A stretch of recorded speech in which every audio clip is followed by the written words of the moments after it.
Good evening. I'm Pastor Tuck, and welcome to the Man Cave. And if this is your first time joining us, we want you to know you're exactly where God wants you to be, because in the Man Cave, we help men get better, become better husbands, better fathers, better sons, better brothers, or just the men that God have called you to be by simply teaching you how to apply the Word of God to your lives and providing a genuine environment of transparency and support where we can learn and grow. So I want to encourage you to invite every brother you know to check this out, man. Download the My Church channel, man, and we're so excited, man, about this new platform, man, this opportunity to just pour into men. And man, we want to make sure that every man you know, man, has this app on his phone. Go out to the iOS and the Android store, download the My Church on the Go app, go out to the website, the mychurchchannel.org, man. Make sure you get this, because we are dedicated to making sure that men, like just believers all over, have all of the content you need, man, to be the believer and to be who God called you to be for your family. But man, I'm so excited about tonight's episode. Me and my son Corey Coleman, man, we're just so excited, man, about getting back out here, man, and doing what God's called us to do, man, and helping men be better. And man, tonight, man, we're going to talk about something, man, that I've been seeing so much as a trend lately, man. We've been seeing so much of this stuff go on, and so it's something that's been really pegging at my heart, because I see a lot of people that I know, a lot of friends, a lot of family, a lot of people that I see in ministry that have struggled with this over the years, that I've noticed these kinds of things, man. And so it's something I really want to get into. And I know Corey does a real good job at this, man. And I praise God. God has given me wisdom in these areas. And so something we really want to get into. But man, I'm so excited to talk about this topic tonight. But man, I'm not going to keep on talking about it. I'm going to bring my spiritual son, Corey Coleman, to the platform, man. Corey Coleman, what's up, baby? Let's go. Let's go. Man, look, let me give a disclaimer, because you said this is something I'm really good at. It's something I practice at. There you go. There you go. There you go. There you go. And that's the same thing with me, man. We have to be intentional about it. Yeah, let's say that. We have to be intentional. And that's the reason why we're good at it, because we're intentional. And I think that's the reason why most fellas struggle with it, because they have not made it intentional. One thing about guys, man, I've noticed, we are good at whatever we put our minds to. Absolutely. We're wired that way. We are wired to dominate. We're wired to take over. We're wired to succeed. We're wired to be the best at anything we do, because that's how we're built. Don't let somebody tell us we good. Yeah. I mean, don't tell us, man, you can't do that. What? Do what? Yeah. And I mean, and that's the thing that we now go after. Yeah. And this society we live in, especially this social media culture, man, where you're always looking at these things, man. This corporate culture, where especially in this new vernacular, everybody's chasing the bag. You know what I'm saying? Everybody's out here trying to go to that next level, man. Trying to take it to that next height, man. And so we're pushing. And so tonight, man, we want to talk about, y'all see it on the screen, we want to talk about the cost of success, because I'm seeing so many people, man, seeing so many casualties of relationships, man, families, and people just being hurt and losing the most valuable things in their life in these pursuits. And because we don't recognize what it really means, and we really don't have a good understanding of what it means to be successful. We don't understand what it really requires sometimes. And the things that we're actually sacrificing are the things that we're actually saying that we're pursuing for. Yeah. And what really brought this back to me was because a young man that he was part of our ministry for a while when we were here when he was in college here in Lynchburg, man. Proud of this young man. He actually he was a football player at Liberty University. Man, he played football. Guy was a beast. I think he got drafted, I think, by an NFL team.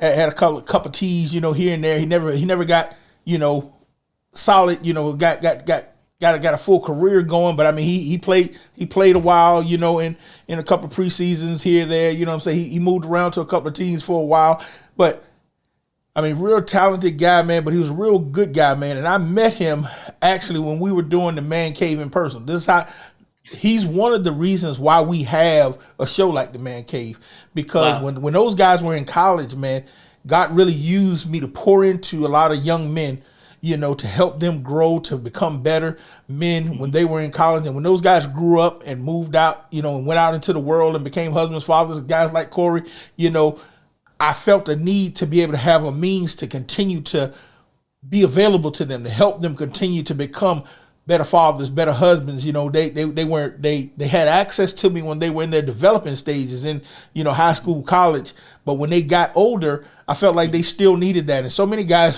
still have never had these access points in their life. And this guy was one of those guys, man. And I remember we started off doing the man cave, men of honor is what we used to call it, in the church. And then we had a couple of guys that were going to Liberty, and they were on the football team, and they actually had a bunch of football players that they were interested in, but because of their football schedule, it was hard for them to come across town to the church. So we started taking man cave on the road, and we would go and meet on Liberty University, man. They would reserve a room, and we would go over there on campus and have this.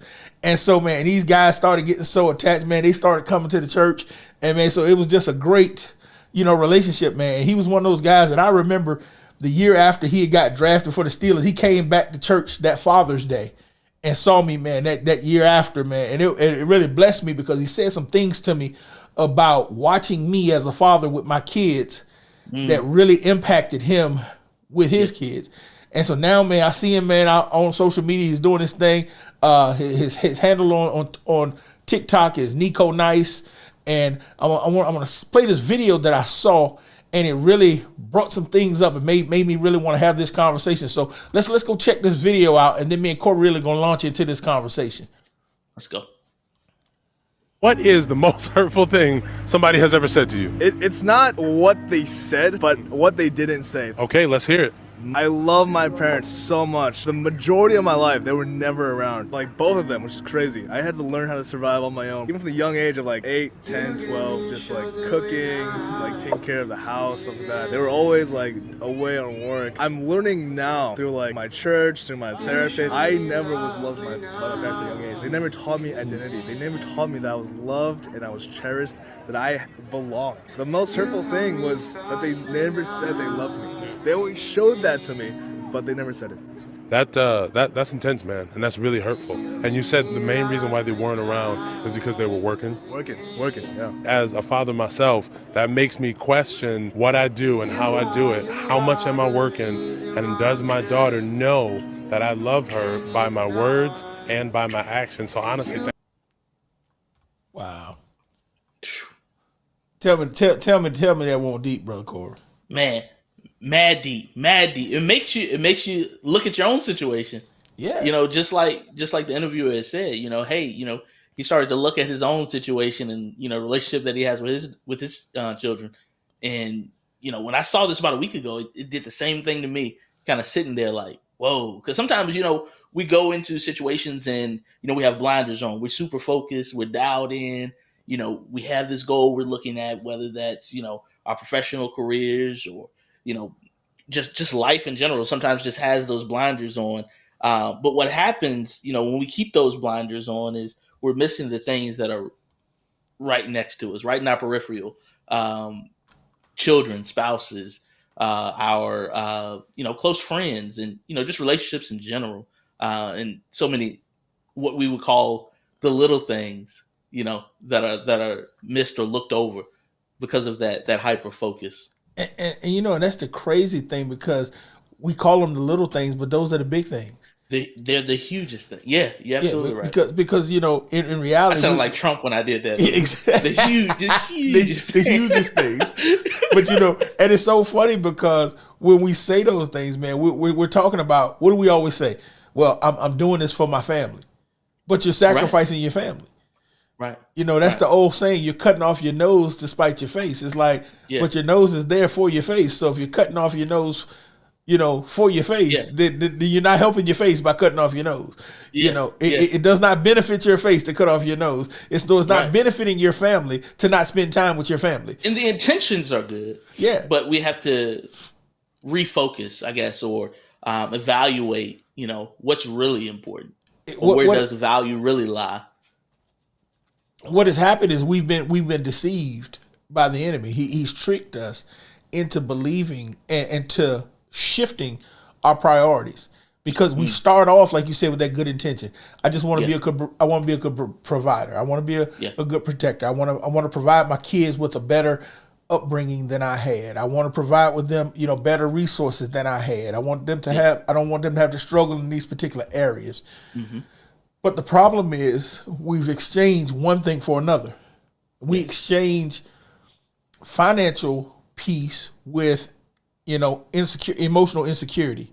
We exchange, having things with not having relationships, and the things that we're making these exchanges, these replacements are not more valuable.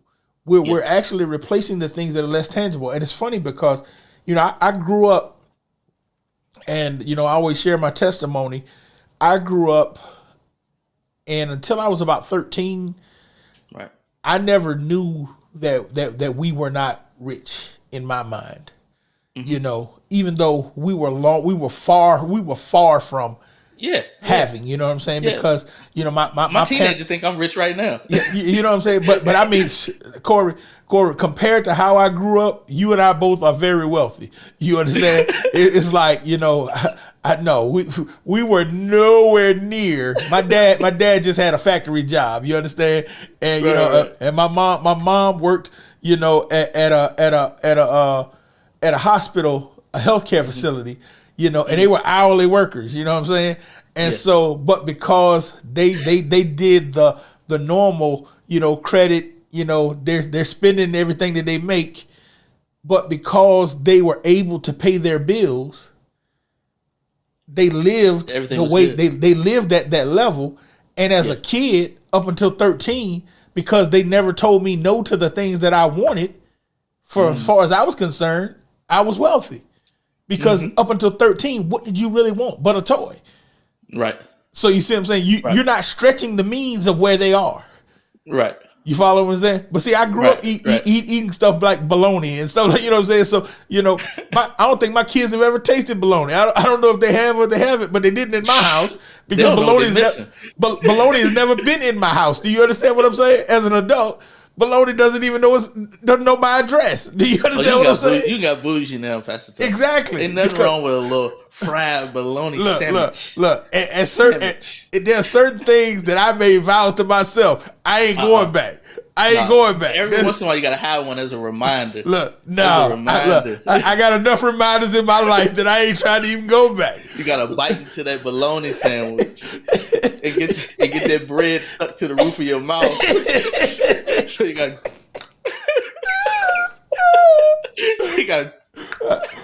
But it's funny because certain stuff like that, it's like I grew up like that, and it was like when I grew up.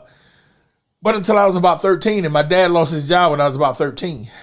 And so, like I said, prior to that, cartoons come on Saturday until 12 o'clock, and then at noon. And so, they would show all of the toy cartoons, toy commercials during the cartoons. And so if there was a brand new action figure or, car or whatever, come on during the commercials. Right. At noon, when the cartoons went off, me and my dad went in the car on the way to the mall to go get me the new thing that I wanted. Whether it was the new water gun or whatever it was. We want, hey, Dad, I want that. And so that was my life. Yeah. But at 13, that all shifted. And so life shifted. But for me, I always had my family. Because even when that happened, my dad, the reason why my life shifted like that was because my dad, they shut down the factory where he worked and they relocated it to Georgia. And he had a choice to take that relocation package, or he basically could take a severance, but he was unemployed. He had to go find another place. And so our income dropped drastically. Yeah. And he had to go and find new work. And so because of that, our household dynamics changed. But my dad ended up, even up until that point, my dad worked third shift and my mom worked first shift. So they were both at home with us in the afternoon. So we would always have our parents at home. And so I had a house full of love, even though I never had everything. I had relationships with my parents. You understand what I'm saying? My dad was always with me as a small kid. My dad was with me all day. Yeah. You know, my mom was with me all evening and all night. And so it's like, these are things I remember as a kid. Yeah. And even when things got tough, that was still my dad's, that was still the schedule they worked, so that both of them were at home in the evenings. When you got home from school, you know, at night, you know, my mom was at home during the day, my dad was at home. So it was always somebody there. So it wasn't like we were trying to raise ourselves and, you know, like this young man said. So it's like I had their presence, even though I didn't have presence anymore. Yeah.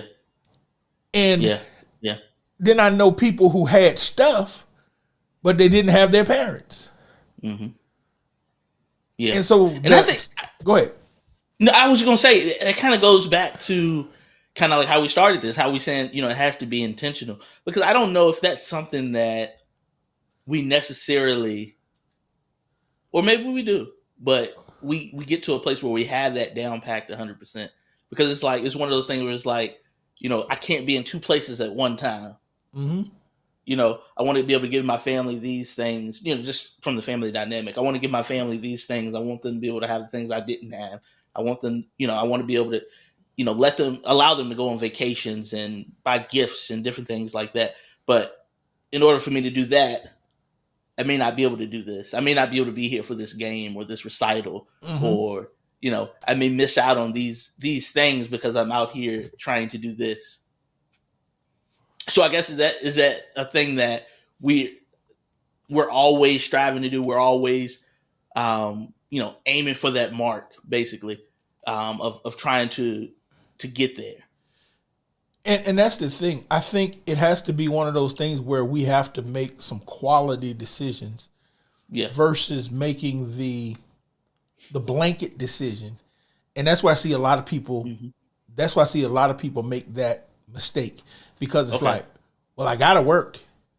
Yeah. No, you don't. And I'm not saying, if I'm saying, well, you don't have to have a job, but it's like, you made this decision because you're trying to get this promotion because you want more money. Well, what is enough money? Because once you get it, you're gonna want some more. Exactly. You know, it's like, the fact is, you're stressing yourself and you're always traveling all this because you got a BMW, a Land Rover, and this, that, and you know, well, what's wrong with a Nissan and a Ford? And being there with your kids. Do you follow me? It's like, it's they all got four wheels and they all go. You know, and it's those things that I think sometimes, and I'm not talking against those vehicles. I mean, because if you're in that tax bracket and you got that kind of money, and you don't have to sell your soul in order to have those things. There you go. Then they're nice. You know, but it's the thing that when we make those things the priority, and you know, I was having a conversation with some people the other day. I heard something on a podcast talking about marriage and family, and they asked the question, can you have it all? And the answer is yes, but you can't have it all right now. People don't understand that life is a seasonal thing. See, because, you know, Cam and Aubrey, you know, and you know, for those you don't know, those are Corey's children. My chaps. You know, they're going to be between the ages of 0 and 18 for a season. And that's the season that you get to really invest and steward their parentship. You know, you're going to always be their parent, but that's the time you really get to season and invest in building their foundation. Because once they hit that 18-year-old mark, they're either going to go out into the military, into college, out into the world, and their source of information and influence greatly increases, and your influence starts to decrease. So for that 0 to 18, you and Ashley have the main influence into who they become as individuals. You have an influence into their self-esteem, their their strength, the character, their faith, all of those foundational principles. That's your job, is to give them the foundations that are going to set the course for the rest of their life.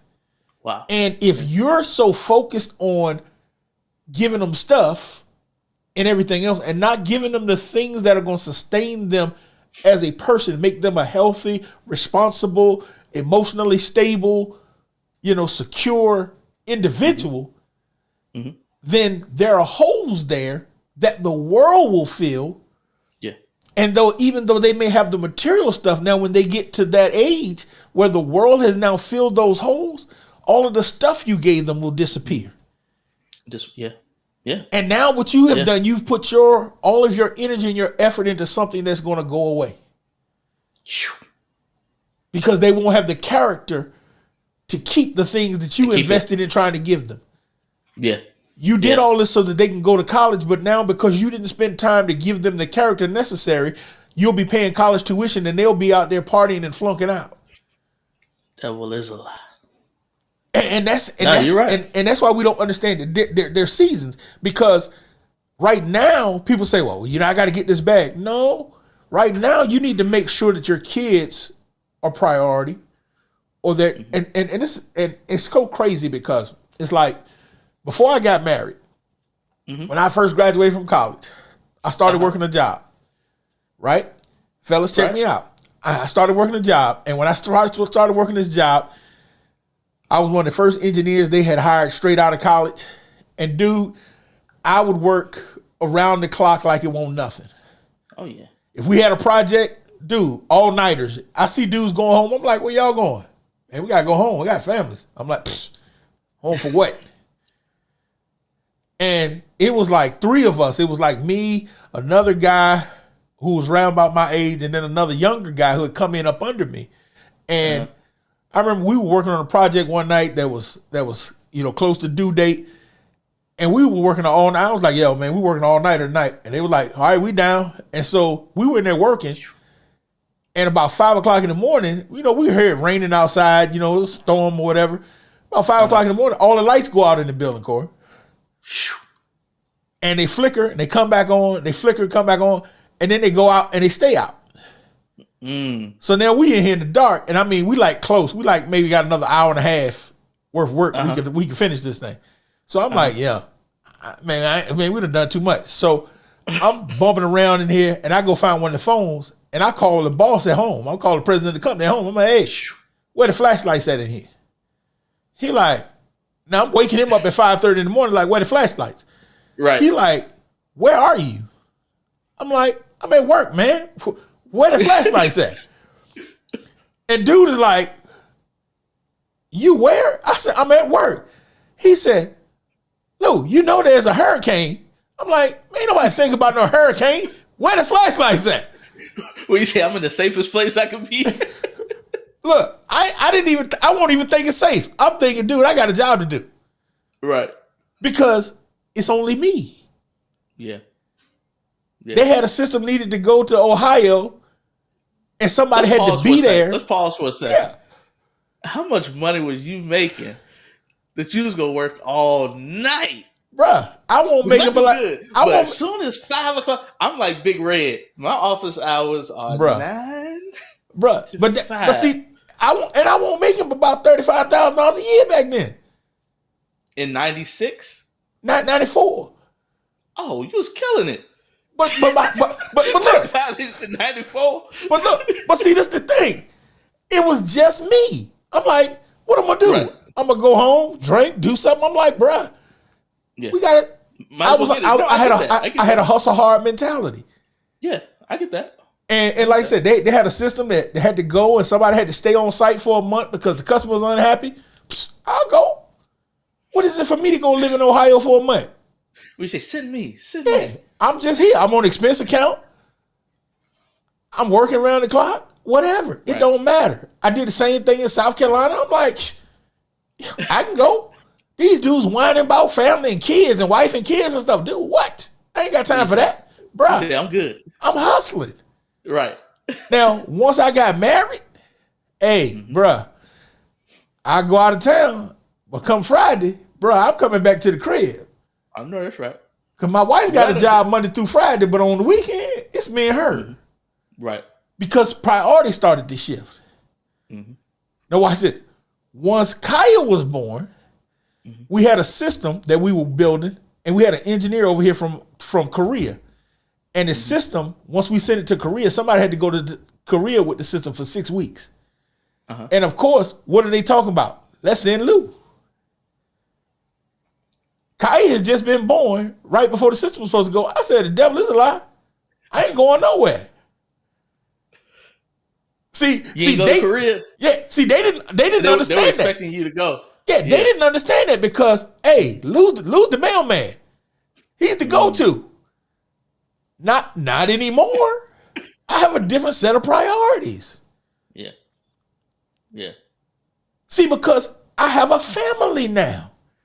And now I have a daughter, a baby girl that I need to be home with. Yeah. And that's the thing. It's like even with the fraternity, everybody know I'm a Kappa, and it's like when I first, I was a pole marker of the chapter. I was running the chapter. I didn't have a problem, my wife didn't have no problem. Babe, I'm gonna go to the frat meeting for the day. I could take a day once a month, go to the frat meeting, do this, do that. We doing activities. Hey, we doing this weekend, whatever.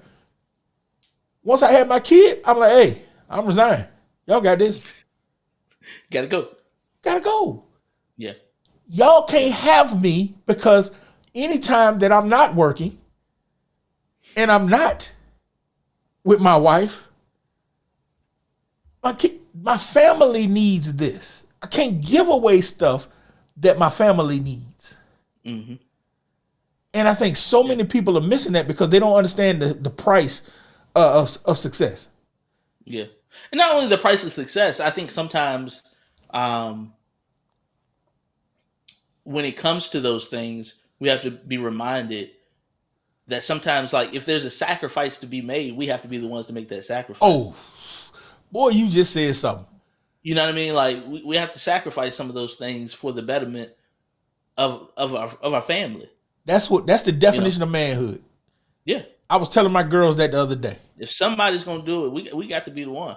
I was telling my girls that the other day. Me and my daughter, we were having a conversation one day, and it was kind of intense because she was going through some things, or and she was struggling because there were some things I think that were happening, and she was concerned about everybody knows Pastor Stephanie has some physical challenges she's dealing with, and so there's some things that needed to be taken care of.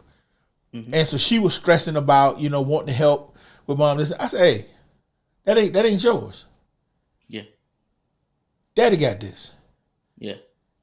I'm the one to handle this. I take care of you. Yeah. I take care of your mom. I take care of your sister. This is what I do. I said, because if there's a sacrifice to be made, I make it. Yeah. That's what manhood is. Yeah. I said, if it ain't enough food but for 3 people, guess who ain't eating? Right. If somebody got to get an extra job, guess who that is? Mm-hmm. That's me. I said, because that's what manhood is. See, people think manhood is, oh, I'm the provider. No, manhood is when it comes down to the sacrifice, I'm the one that's making it. Yeah. Because that's what the Bible says. He said, husbands, love your wives as Christ loved the church. Love the church. What did he do? He laid down his life for the church. So it's always me laying down my life. So I can't understand this thing of, I got to go hang out with the fellas. I got to go to the gym. I got to go, man. I got to go do this. I got to watch Sports Center. I got to watch the game. I got to go to the bar. I got to do. No. Mm-hmm. Yeah. Yeah. You got to sacrifice what you got. Yeah. To make sure that they whole. Mm-hmm. Because that's what it is to be a man. Mm-hmm. And there's a cost. Yeah. There's a cost for this stuff. I know we're talking about success. We're talking about jobs and stuff, but it's everything. We were having a conversation with somebody the other day, and somebody was asking me, what do you do for self-care? I said, do what? And they said, what do you do for self-care? Who? Exactly. I'm like, And I know, and trust me, I'm being facetious because I know, I understand the importance of taking care of yourself in the midst of everything else. And so I'm very mindful of where I am, in my mental space, even in my health space, because, I've been in that place before. I've neglected myself either health wise and tried to take care of everybody else. And that hadn't been good. Mm-hmm. But the whole point of that was, no, I don't do anything just for me. Mm-hmm. Because my idea of self-care is making sure my family good. Mm-hmm. As long as my family good, I'm good. Right. Because that's literally how I feel. That's not a slogan. That's not a t-shirt. You understand? Right. That's literally how I feel. Mm-hmm. They're like, well, what do you do for self-care? I said, spend time with my wife. Mm-hmm. Well, you got to have something just for you. That's my wife. Yeah. See, just for me. Who else she for? Right. Oh, see. Oh, wait a minute, Corey. They missed that one. Yeah. Who else is she for? She my wife. Right. That's and that's the part I think people miss. Well, I go hang out with the fellas just for me. Hey. Hey.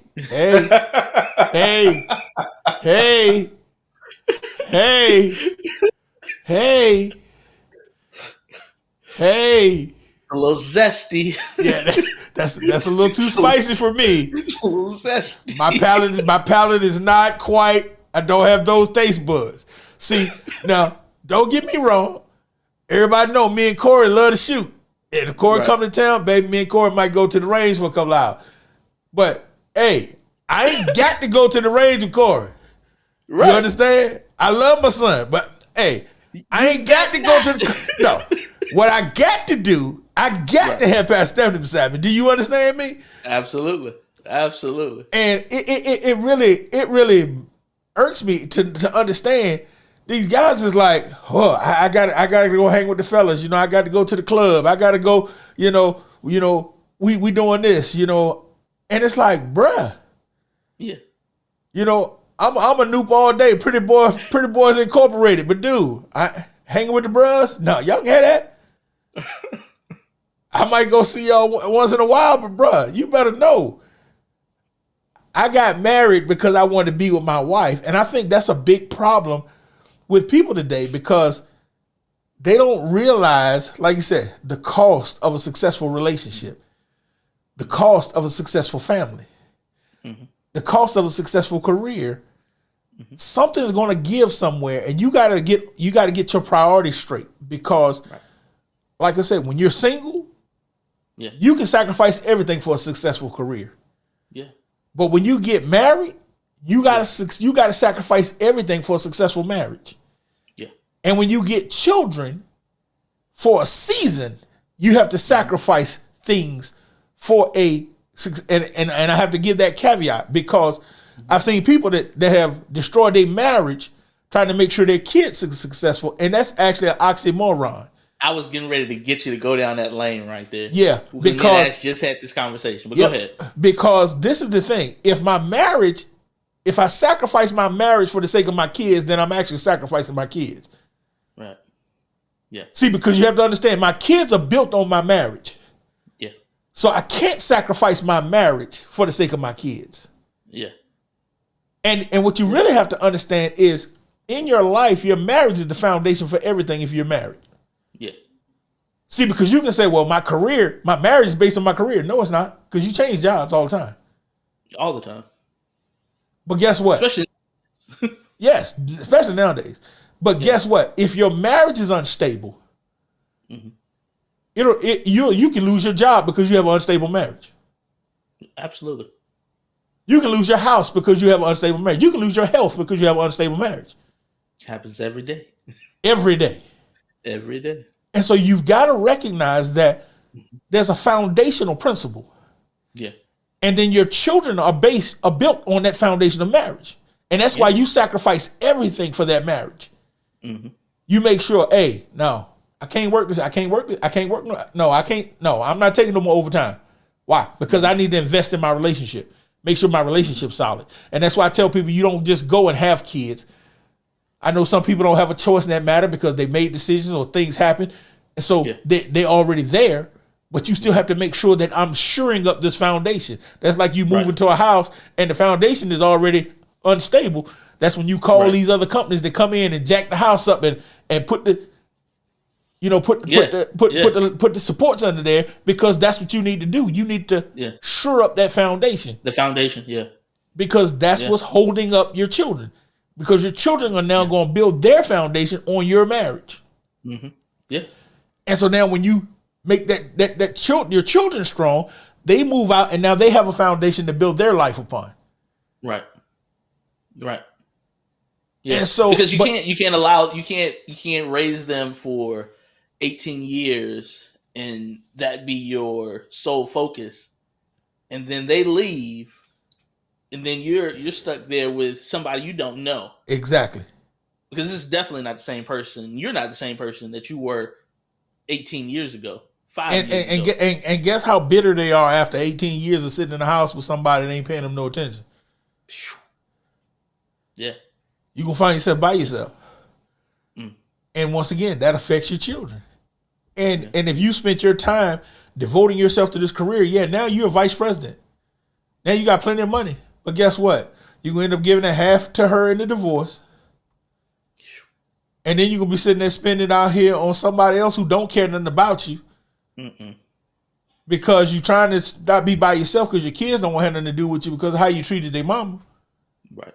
When the divorce went bad, all because you didn't realize the cost. And so that's why I say, put things in order.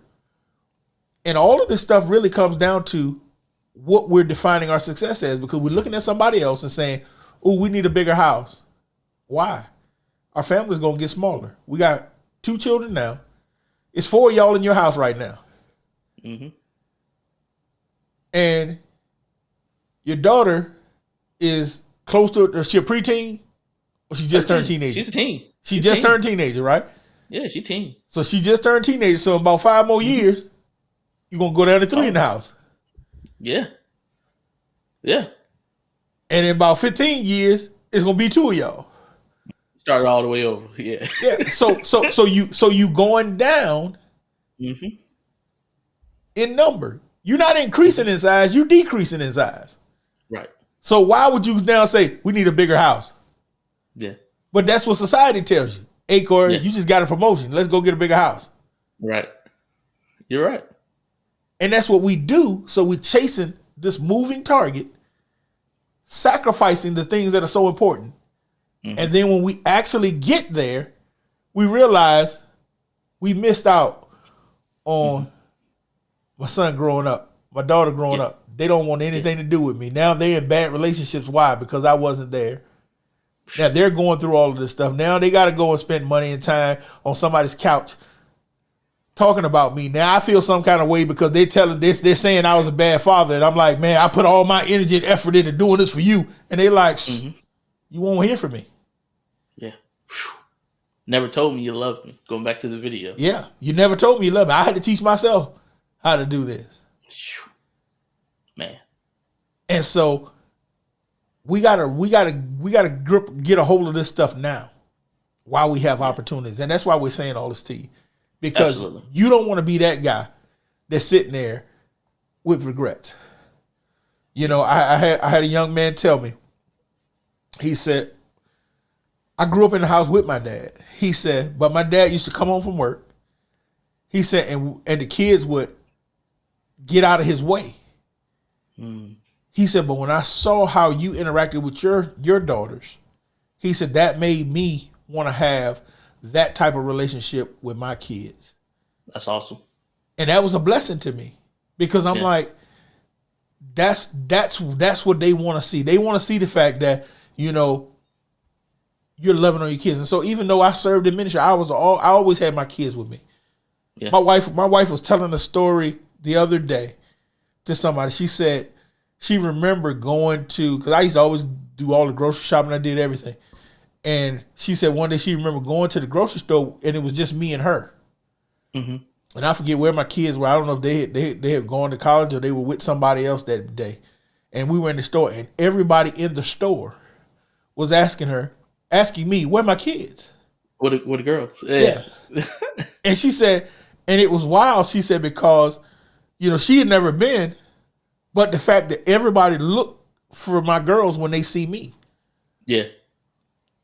Because that's something that they never saw me without my girls. My girls were always with me everywhere I went. I call them my pocket mice. Mm-hmm. When I used to go in the store, I would always go in the store. I grab the basket and I go pocket mouse. Yeah. And one would grab one back pocket, the other one would grab the other back pocket. And I said, as long as I feel that little hand in my pockets, then I only had to look back for them. I ain't got to worry about where they at in the store. I said, you don't let go of that back pocket. And so both of them would literally walk through the store holding on to my back pocket. Holding on your back pocket. And I said, I got a mouse in my pocket. That's awesome. And so those were my pocket mice. And so it's like everywhere I went, I knew I had my babies with me because they were holding on to the back of me. And from that size all the way up, everybody knew when I went to the store, my girls were with me. Yeah. And to this day, they're off at school. Kaya's in graduate school, Courtney's in undergrad, and they call me 2-3 times a week, sometimes 2-3 times a day. Mm-hmm. You can't get that back. Yeah. And you can't get that once it's already gone. If you haven't established that before they left, then you'll be sitting there going, man, I ain't talked to them in a month. Feeling some type of way. Yeah. Yeah. And so these are the types of things that you want to make sure that you don't give up on your pursuit of trying to succeed. Mm-hmm. Like you said, you don't want to be sitting in a house with a wife that's bitter because you've given your time to your clubs, your organizations, your job, everything else, and she's sitting at home by herself with the kids. Or just by herself, period. Right. Because because everybody else thinks I'm such a success. I'm the head of this club. I'm the VIP on this job, and I'm doing these things, and it's like, dude, don't none of that stuff matter. Yeah. You got to understand what it cost you.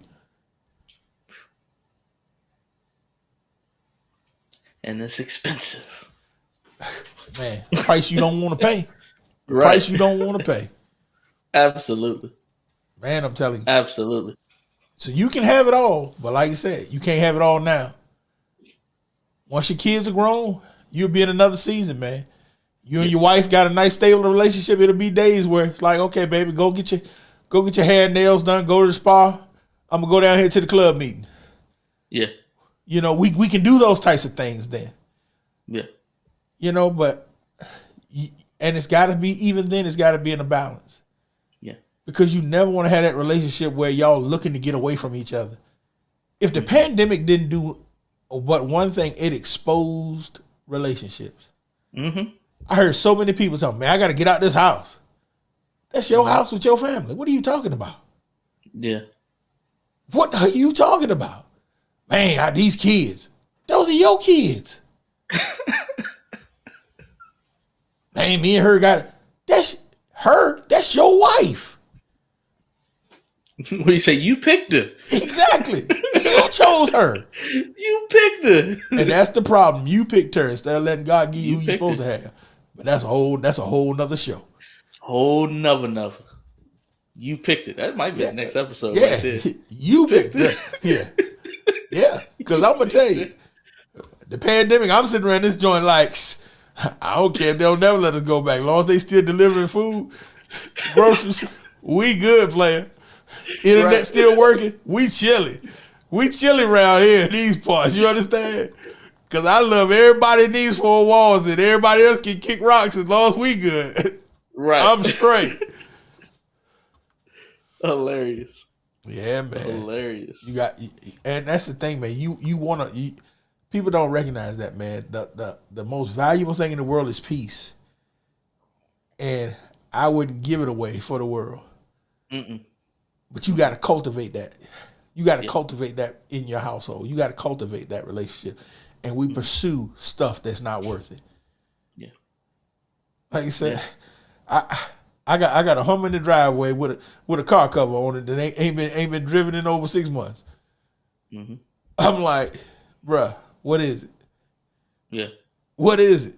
The battery dead in the car. I tried to get something out of the other day. I couldn't even get in it. I was like, bro, I'm gonna have to get the key to open the door to get in it because the battery dead just from sitting. You understand? I come drive around for you. You know what I'm saying? I'm like, bruh.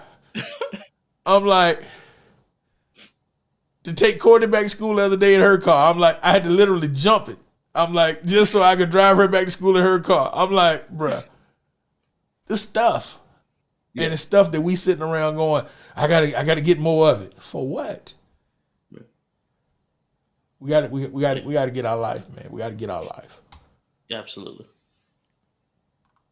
Well, man, we pray this has blessed you, man. I'm telling you, I know it blessed me and Corey if it ain't blessed y'all. Oh yeah.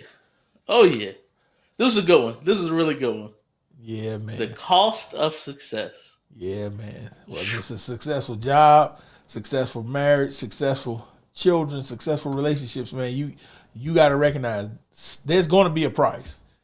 Absolutely. And you got to recognize, are you willing to pay it? Don't let the enemy fool you thinking that you're going to be the most successful at whatever it is and think that something is not, you're not paying the price for something.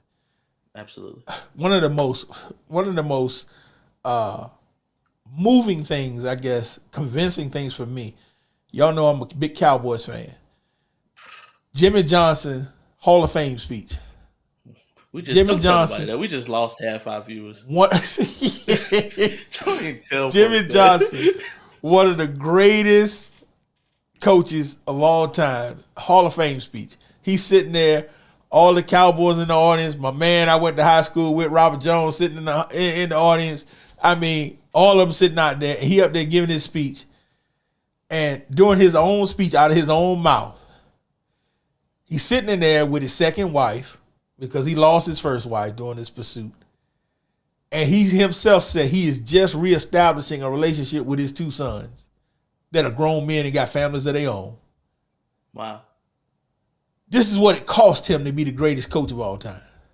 One of the greatest. I'm like, bro, it wasn't worth it. How many of them Super Bowl rings would you give back? I know how many I get back. All of them. All of them. Bro, you get all of them back. You get all back, all the Miami championships, all the Super Bowl rings. You get all of that back if I can have my family intact. I'm like, bro, it won't worth it. Everybody else calling you great dude and you lost your family, you're a loser. You're a loser. I'm sorry. And that's one of the reasons why, and I know this is a whole different show. That's why everybody always talk about who the GOAT. It ain't Michael Jordan. Look at LeBron and his family. Look at Michael Jordan is. I'm just saying. Yeah. Like I said, what's it going to cost you? Look at Tom Brady. Tom Brady just retired. They calling him the GOAT. And the year he retired, why he retired? Because he lost his family. Bruh. She asked him to retire the year before. Had been asking him to retire. No, I got to play one more year. She said, all right, you go ahead. Me and Pablo going on about our business. With half. Exactly. And we gonna take some of this grip with us. And the kids. Come on, bruh. I'm just saying, man. Is it worth it? Reevaluate your life. Reevaluate your life. Eddie. Hey. You treat me like animal. I want half. I don't know why it made me think of that. I'm sorry. I want half. I'm telling you, man. It's not worth it. It's not worth it. Yeah. It's not worth it. Fellas, get your life, man. Man, I'm telling you. We just trying to help you, man, maintain and be who God called you to be, man. God called you to be blessed. Have a blessed family, blessed house. And trust me, this, Jesus, I got to leave you with this one. I have never made a decision in my life for money over my family. I've always made, when it came down to it, I've made my choices based on family versus finance. And God has always honored my sacrifice. I remember I had a job opportunity. I took a job moving out of town for more money. And I took the job. I moved for about 2 weeks. And this was even before I got saved. God spoke to me and told me, no, this is not the job for you. Mm. And he showed me because it was going to cause me to have to make sacrifices. It was going to cost my family. They were going to require more from me. Even though they were going to give me a little bit more money, they were going to cost me in the long run. It was going to cost my family. Mm. And I made that decision. And I remember I had a friend of mine tell me, say, hey, man, every job's not going to be like that. Every job's not going to give you these benefits for your family. Not going to do this. And I said, well, guess what? Well, they can't have me then because that's my priority. Yeah. And God has blessed me 1,000-fold for that. And the reason I made that decision was because of the choice my father made. He chose my family over the finance. Mm-hmm. And it made me the man I am today. Mm-hmm. And I watch my kids make decisions like that now. Mm-hmm. Even at their early ages, when they come down to a choice, they make a quality of life choice over a money choice. Mm-hmm. And those are the types of things, man, that are going to affect you for the rest of your life. It's going to affect generations because God honors that sacrifice. Yeah, absolutely. Absolutely. I'm telling you, man, you got to get it. You got to get it. Well, praise God, fellas, man. Like I said, we pray this bless you. I know it blessed me and Brother Coleman. I was about to say that. I know it did. Like, it blessed us. It blessed us. So, like I said, man, tell all your friends, man, make sure you go out, download My Church channel on Roku, Fire Stick, Apple TV, My Church on the Go app on Apple, get it. Android phones, mychurchchannel.org on your PC. Man, you got to get down with this because I'm telling you, me and Corey bringing the heat. Bringing it. And there's so many other programs on this channel, man, that'll bless your life. Absolutely. But, man, we're going to see you again on next time. Stay tuned for our announcements. I'm Pastor Tuck. That's my son, Corey. And we'll catch you on next time. Peace. Peace. Y'all have a good one. At my church, we help people get better by teaching them how the word works. And we want to make sure there is no excuse not to get the word. It's our goal to make all of our ministries accessible on every smartphone, tablet, PC, and television connected to the internet. So whether you're a man who needs some wisdom, a woman who needs some encouragement, or a couple who needs guidance, the My Church channel has just what you need. Simply search for the My Church channel on Roku, Fire Stick, or Apple TV, or visit mychurchchannel.org. You can also download the My Church on the Go app from Apple or Google Play App Store. Constantly on the move? Check out the Word at My Church podcast on your favorite podcast platform. Or simply download the Word at My Church skill on your Alexa-enabled device. But whatever you do, make sure to stay connected. See you soon.